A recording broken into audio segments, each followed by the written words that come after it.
Assalamu alaikum, dear viewers. Welcome to my channel Anwari Ilm و Irfan. دوستو آج آپ حضرات سے یہ بات کرنی ہے کہ درس نظامی کیا چیز ہے اور درس نظامی کے جو فضلاء ہوتے ہیں کہ وہ کسی ڈگری کے حامل لوگ ہیں یا نہیں۔ درس نظامی شاید آپ نہیں جانتے ہوں گے، درس نظامی مدارس میں پڑھایا جاتا ہے، ایک خاص نصاب ہوتا ہے تو اس کو درس نظامی کہتے ہیں۔ کبھی وقت ملے نا تو میں آپ سے اس کی کتابیں اور اس کی ترتیب بیان کر لوں گا۔ فی الحال میں نے صرف یہ بتانا ہے کہ درس نظامی کی ڈگری کوئی چیز ہے یا نہیں۔ کچھ ایسے لوگ بھی ہیں وہ کہتے ہیں کہ درس نظامی ہے کیا، 5 روپے کی چیز ہے۔ تو اسی بات کرنا جو ہے نا حقیقت میں درس نظامی کے متعلق معلومات نہ ہونے کی وجہ سے ہوگا۔ درس نظامی سے جو آدمی فارغ ہو جاتا ہے اس کا مطلب ہوتا ہے کہ آدمی بس کیا ہو گیا، عالم بن گیا اور فاضل بن گیا۔ آگے جو ہے اس نے مزید مطالعات کرنے ہیں، باقی اس کے اندر جو صلاحیت تھی نا وہ بیدار کی گئی۔ جب کہ آپ دیکھتے ہیں کہ اسکول کی ڈگری کوئی حاصل کرے، بی حاصل کرے، ایم حاصل کرے، ایم فل کرے وغیرہ، لوگ کہتے کہ بہت بڑا آدمی ہے۔ درس نظامی سے کوئی فارغ ہو جائے اس کو لوگ کچھ نہیں سمجھتے، حالانکہ اس درست نہیں ہے۔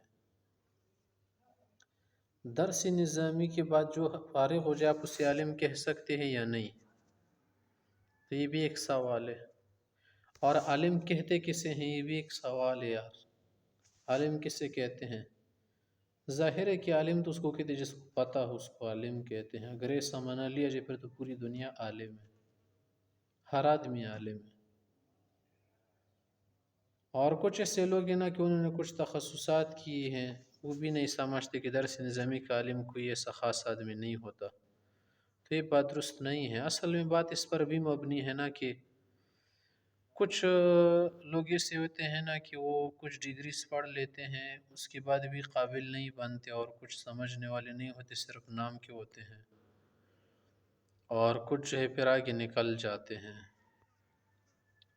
درس نظامی ایک کامیاب نصاب ہے، ایک مضبوط نصاب ہے۔ ہمارے اکابر علماء دیوبند حضرات نے اس کو ابھی تک جاری رکھا ہے۔ کچھ نہ کچھ ضرورت اور حاجات کے مطابق اس میں تبدیلیاں بھی ہوتی ہیں، کیونکہ زمانے کے مطابق چلنا اور حالات کا سمجھنا، لوگوں کو سمجھنا، یہ بھی دین کا ایک حصہ ہے اور ضروری چیز ہے۔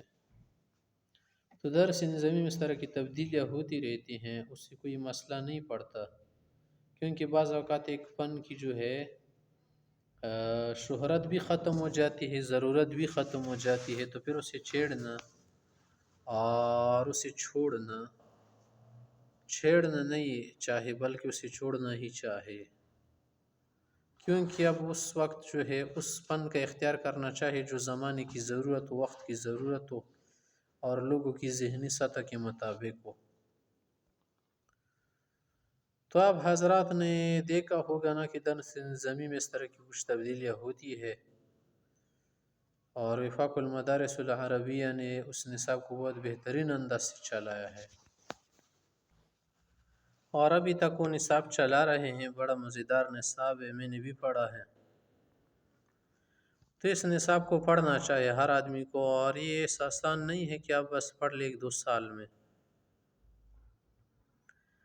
پھر کچھ مختصر سا نصاب انہوں نے رکھے، دراسات دینی علماء تو نہیں بنتے اس میں، صرف اتنا کچھ ہو کہ قرآن کا ترجمہ سمجھ لے اور احادیث مبارکہ جو عام حدیث اس سے واقف ہو جائے، اور کچھ بنیادی فقہی مسائل سے آدمی واقف ہو جائے۔ درس نظامی کے جو علماء ہوتے ہیں وہ تمام فنون پڑھ لیتے، ایسا نہیں ہے۔